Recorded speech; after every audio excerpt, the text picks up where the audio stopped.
Ladies and gentlemen, the spring has sprung. What else is going to spring? Your wallet is springing from your pocket so you can buy all those kegs of beer. So sit back and relax and listen to us on The Lifestyles of the Semi-Rich and Semi-Famous, with the champagne dreams, the caviar nightmares, and a little bit of the bubbly. And of course, our man is here, the poetess of liqueurs, the connoisseur of liqueur, Mr. GPS. Good afternoon, sir. People, what's happening today? Oh, shit. First day of spring. It has sprung, and I know you springing out there to give us the liquor of the week for America. So get right into it. Break it on down. Ooh.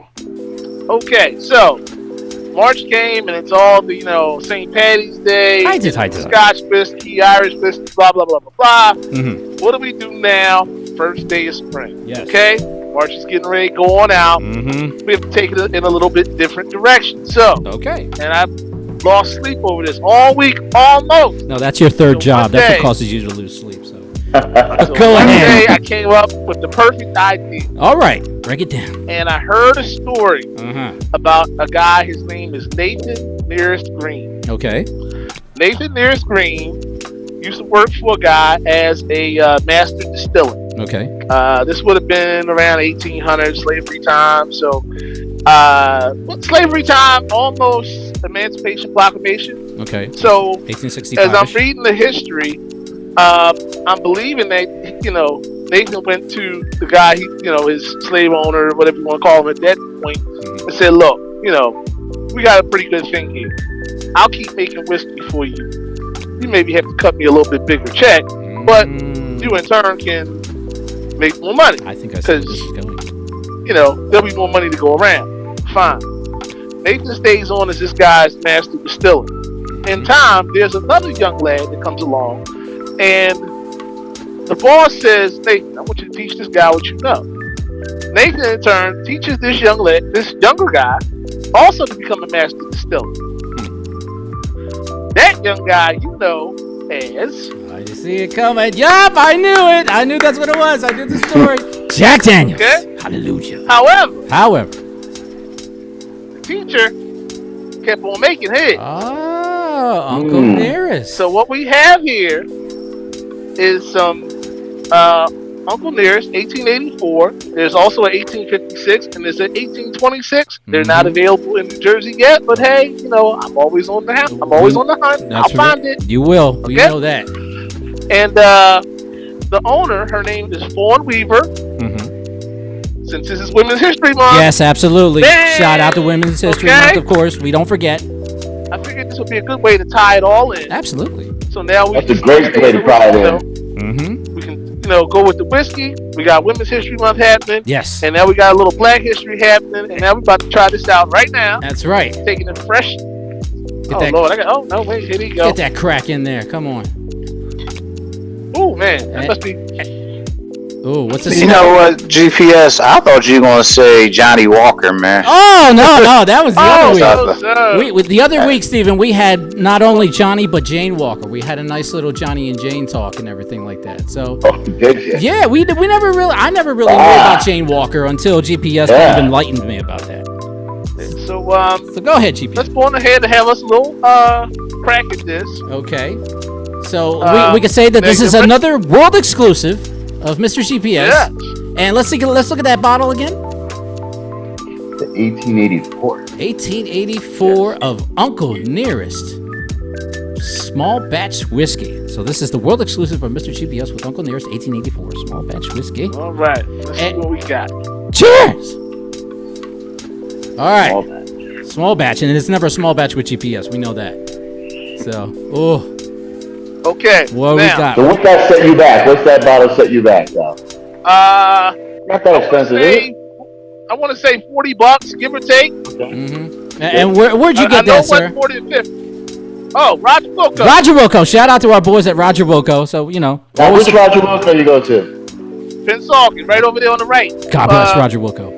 Okay, so right over to Coney Palmyra. Second light, as soon as you pass the bridge. It's got the nice setup there, right? It's got their high-end stuff. Yeah, they redid the whole thing inside. So I know Ed. I know Ed from Roger Wilco. Oh shit! What's up, Ed? Okay. And he actually is carrying our cigars in his shop. Whoa, that's what's up. Congrats. I saw that the other day. Was I out there with him? No, I did see. No, you know what? Correction. You were on an IG. I think you were on an IG post. That's right. And I was like, and I didn't notice it. But then when I saw it, I was like, oh shit, look at that. He's moving up there. Steven's moving up there. Yeah. So Ed, my son does a lot of stuff with Ed. Okay. You'll see, like the DJ was out there. Nico. Yes, Nico Oso. Yes. Yeah. So he asked my son about maybe doing a cigar setup, and that basically my son said my dad owns a shop. So I set him up with a humidor sort of cabinet, and got his cigars in there. So he's done some things on their cigars. Oh, wow. And I was there in that IG to basically help push some of the things that he was doing for, I think it was Valentine's Day, February. I think so, yes.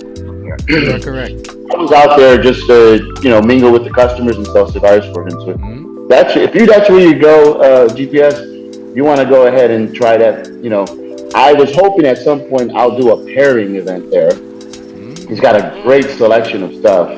So I want to basically cross-reference what he has. Basically, at my cigars, I'm going to basically create little placards that say, this one goes well with 1884. And they basically might start some selling, cross-selling here. There you go. See?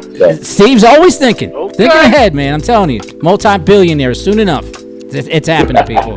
So at GPS, I'm telling you, that's why we love Roger Loco. So tell me about this 1884. What do you pick up on that? Is it sweet? Has it got a good finish on it? What's the heat on that? What's the proof on that, actually? The proof on it is 93, but I'm thinking it's a little higher because sometimes if you drink a higher alcohol, anything with a higher alcohol content, like you still feel it kind of in your chest a little bit. Chest hairs are perm. I'm a seasoned drinker. I'm still feeling it. Even some of the reviews I've done, I'm like, oh, you guys don't know what they talking about. No, it's there. And if you drink this behind Jack Daniels, it's I guess crisper. It's nap time. That's what that is. You said nap time? I mean, yeah. Following that up with Jack Daniels. Night.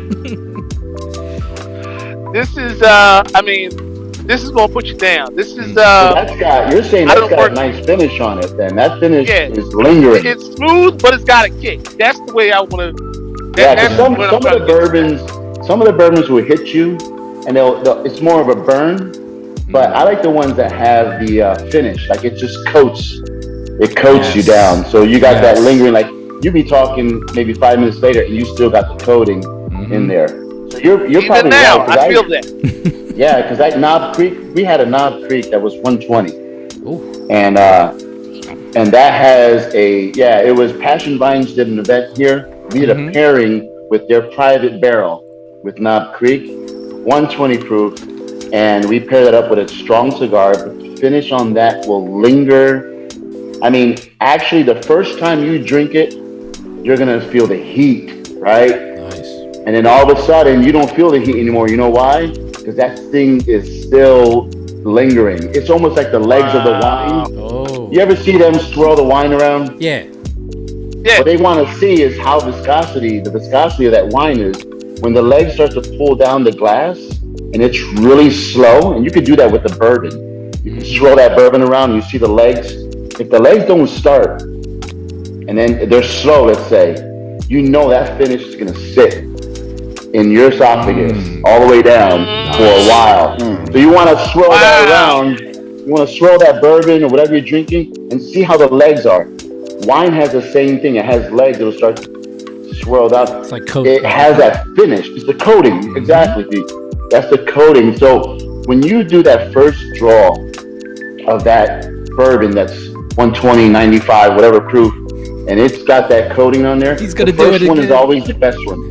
The first one's always the best one. You know why? Because after that, you're already coated. It's going to be smooth after that. True. It's going to be smooth the whole time. Cortez, I think GPS is going to try this out. I think he's going to do it again. He's going to do his... We're trying it out right now. What the hell? You got two of them? He's following up with the jack. Shit! Oh my God, bro. Really? I mean, I don't know if y'all can see it, but I can see it from where I am. Okay. Yeah, it's hard. Yeah, a little bit. You have a square... Those are square glasses. Your square glasses, if you get a round glass, like the bourbon glasses that they do, then you'll be able to really tell that burn, that legs on it. You talking GPS now. He knows his glasses. He knows his drinks. He is a connoisseur of liqueur. Cortez. Wait a Connoisseur liqueur. Cortez. Now, unfortunately, Mr. Cortez, he is more of a hypnotic. He's a classic. He's a hypnotic and a herbal, great Earl tea type of guy. But, I think this is a nice little drink there for the missus, or if you're having like a little summer or spring get together and everything. What do you think, Cortez? No, I agree with you, man. It's definitely gonna put some hair on your chest, man. Yes, absolutely. Definitely will. This is something that you break out Sunday afternoon when you don't have nothing going on and you're not going anywhere. You got the grill. There you go. Yeah. There you go. Yeah. Get them in there and swirl that thing around. See how the legs look on that. We got the 1884. Uncle Nearest. He taught Jack Daniel, who we all know is the big brand. He also sells the big bottle, right? Yes. That's the difference. Okay. So, but because this is small batch, you probably won't see a half gallon. You'll see these, but the proof is higher, so you don't really need all that much. Right. You need a couple hits of this, and you should be fine. If you don't want anything else, go get you some Jack Daniels. This is gonna be too expensive to keep going like that. Exactly. Right. Hey, the stimulus check always helps out with that.